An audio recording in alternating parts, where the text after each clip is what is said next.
eu não sei se a TV é refém do Ibope. Eu acho que o mercado publicitário que paga a conta é refém do Ibope. O Ibope, ele é o parâmetro que o mercado usa, né? Por mais falho que seja o parâmetro, por exemplo, para medir a segmentação, eles estão sempre na margem de erro, então você não consegue realmente ter uma medição densa o suficiente para tomar alguma decisão editorial, por exemplo.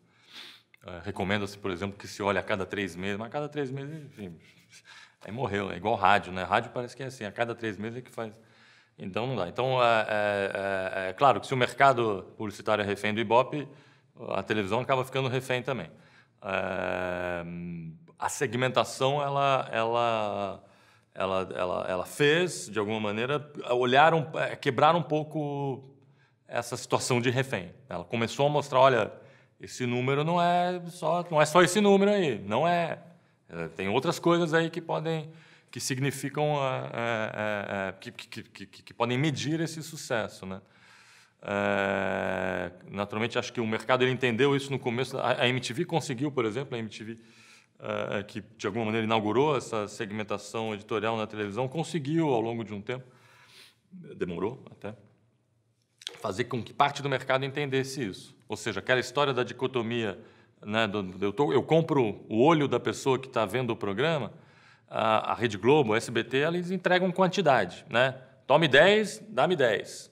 Né? Quase pau a pau. No caso da Globo, até mais. Enfim, é sempre desproporcional. Na MTV, ou em canais que vendem a qualificação e a segmentação, olha, só tem 2 carinhas assistindo. Mas você vai me dar 10 mesmo assim, porque é qualificado. É um olho verde, um olho azul, e a gente justamente o que você queria. Então, a qualificação ela começa a derrubar um pouco esse número, esse se render ao número do Ibope, porque ela demonstra que, olha, não é um número. Né? E quem falou que o cara está assistindo o break na hora que está marcado lá que está assistindo? Acho que não, pode ser que não. Talvez seja o próprio se render ao Ibope é se basear na fé de que nego está assistindo de fato. Puta, deu 20 de Ibope. Tem 20 pontos de pessoas assistindo o meu comercial. Será? Talvez não, talvez o cara está olhando para cima, está do lado. Então é difícil de medir, né? Na internet, por exemplo, essa accountability, como os gringos chamam, né, de provar, essa é mais fácil de provar. O cara entrou, clicou, comprou, está aprovado. A televisão é mais difícil. Então o Ibope, mesmo que ele seja o único número, ele também o nego é baseado na fé, quase crê em Deus ou não crê em Deus. Né? Então, agora o mercado publicitário é absolutamente rendido a isso. E de vez em quando a MTV conseguiu quebrar isso. Isso está cada vez mais difícil de você quebrar isso. Mas, ao mesmo tempo, as mídias sociais começam a prover um número que o Ibope não consegue medir, e o Ibope diz o contrário. Né? Vou dar um exemplo simples. Enfim, a MTV, por exemplo, ela sempre vendeu qualificação. A gente chamava isso de Y, por oposição ao X, que seria o número do Ibope. Né? Esse Y sempre foi muito... esse Y, na verdade, não tinha, era uma abstração, porque não tinha como medir, obviamente. Então, era tipo... a gente vende porque a gente é uma TV de marca. Né? É mais legal estar na MTV do que estar em outros canais. Então, venha com a gente que você vai ficar também bacana, como a gente é. Isso era só no gogó, né? E na percepção de que o cara achava legal e tal, e muitas marcas realmente se deram muito bem com isso, acreditando nisso e apoiando a MTV e tudo mais. Hoje em dia, a internet, por exemplo, e mídias sociais, elas já conseguem provar essa qualificação.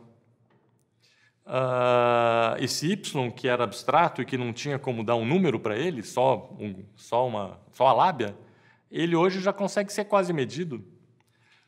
Outro dia apareceu um estudo que demonstrou, que fez uma tabela muito interessante que mostrava, de um lado, os campeões de audiência, as redes de televisão que são né, o ranking de audiência, por audiência, e depois do outro lado uma coluna com o ranking dessas mesmas televisões de citações no Twitter.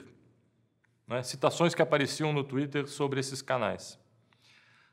Naturalmente, a tabela de um lado do ranking de audiência Globo, Record, SBT, tudo do jeito certinho. E a tabela do lado do citações de Twitter, Globo, MTV, SBT, Record e tal.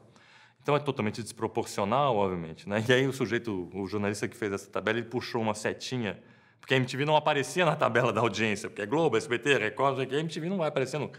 Aí ele puxava a setinha lá do segundo lugar do Twitter, lá para baixo, lá para o cafundó, e ainda falava, a MTV nem aparece, porque a MTV dá traço. Mas ela é a segunda mais citada no Twitter. Como que você explica isso? Isso, para mim, é o X do Y. É o X daquela, é a comprovação da qualificação. Porque o Twitter certamente ainda não não tem massa crítica o suficiente, número de pessoas realmente suficiente para mexer o número do Ibope. O número do Ibope ele é mexido por outras coisas, por uma massa quase sem forma de pessoas mesmo. Esse país é grande demais. Então, quando você faz pesquisa classe A, B, C, classe C, que está crescendo, Twitter, não sei o que é Twitter. Né? Então, a qualificação está ali. Ela é demonstrada agora pelo Twitter. A MTV ela é o segundo lugar de tweetada na televisão brasileira. Mas o Ibope dela é uma porcaria. Então, isso deveria abalar mais isso que está colocado na questão, que é esse estar rendido, né, ao Ibope. Né? Agora, a mídia social ela consegue, de alguma maneira, driblar isso. O mercado precisa entender isso também, porque talvez ainda não entenda. Né? Quantas vezes assuntos da MTV, Trend Topics, 20 vezes, Ibope não muda. Então, esse número ele não é a verdade absoluta, obviamente. Né? Assim como o do Twitter também não é. A gente usa VJs andando pelo shopping center. O que acontece com a Dani Calabresa e o Bento Ribeiro no Shopping Bourbon aqui em São Paulo? Vão almoçar no intervalo da gravação, como qualquer pessoa normal. Agora, como qualquer pessoa normal de Ibope zero, não ia acontecer nada. Iam lá jantar, almoçar e tal, ninguém ia olhar para a cara deles. Eles são cercados de pessoas e os seguranças precisam cercar também para eles poderem andar no shopping. Né? Claro, Shopping Bourbon, classe A, B, Twitter, desse tamaninho. Mas, então, esse tipo de parâmetro ou outro, né? Porque a rede social é o que a gente mais usa, obviamente. Isso nos ajuda não só a começar a demonstrar que a segmentação ela também pode ser melhor medida assim do que assado, como com ideias, com sugestões, com críticas. Então, vira um campo de pesquisa sensacional, né? de pesquisa quase em tempo real. Né?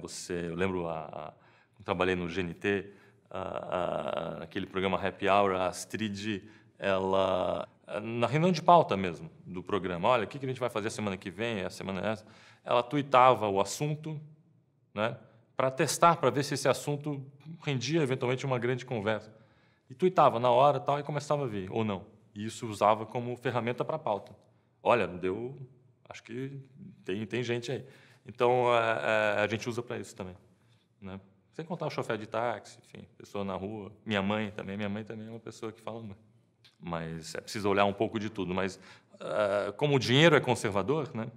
E o mercado publicitário hiperconservador, nesse caso, por causa do dinheiro, vamos no número que depois o meu chefe vai dizer que não sei o quê, e como é que eu vou provar para ele esse negócio de Twitter, vai pelo número mesmo. Então,